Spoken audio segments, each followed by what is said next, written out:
झेलम और हाफिजाबाद का एक और सपूत मादर वतन पर कुर्बान। डोमेली के जवान नदीम शफात और रकड़ियावाला के सूबेदार मोहम्मद अरशद ने सरहद पर अपनी जान का नजराना पेश किया। दोनों को उनके आबाई इलाकों में सुपुर्द खाक कर दिया गया।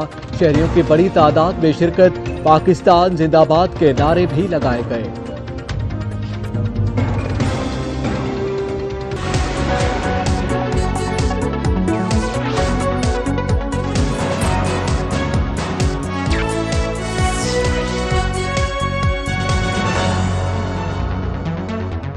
गाजियों की सरजमीन झेलम का एक और सपूत मादर वतन पर कुर्बान हो गया। एक हफ्ते में डोमेली का दूसरा नौजवान शहादत के रुतबे पर फायज हुआ।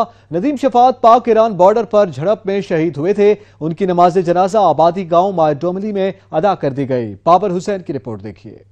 इतनी नस्लों की कुर्बानियों से मिला है वतन, तू हमारी वफा का सला। शहीदों और गाजियों की सरजमीन झेलम का एक और सपूत मादर वतन पर कुर्बान हो गया। एक हफ्ते में झेलम की नवा इलाका डोमेली का दूसरा नौजवान शहादत के रुतबे पर फायज हो गया। नदीम शफात पाक ईरान बॉर्डर पर झड़प में शहीद हुए थे। उनकी नमाज जनाजा उनके आबाई गांव मायर डोमेली में अदा कर दी गई है। शहीद को पूरे फौजी एजाज के साथ सुपुर्द खाक किया गया। शहीद की नमाज जनाजा में आला फौजी क़यादत समेत सियासी और समाजी शख्सियात की कसीर तादाद ने शिरकत की। शहीद के वालिद का कहना था कि उन्हें अपने बेटे की शहादत पर फख्र है। मेरा बेटा मुल्क की खातर दुश्मन से लड़ते लड़ते शहीद हुआ है। शहीद की एक बहन, 3 भाई हैं। 28 साल शहीद की मुद्दत मुलाजमत 11 साल थी। शहीद का ताल्लुक 71 पंजाब यूनिट से था। शहीद की शादी 4 साल पहले हुई थी। शहीद की कब्र पर chief of army staff general Qamar Javed Bajwa की तरफ से फूलों की चादर चढ़ाई गई। बिलाशुबा शहीद की जो मौत है कौम की हयात है।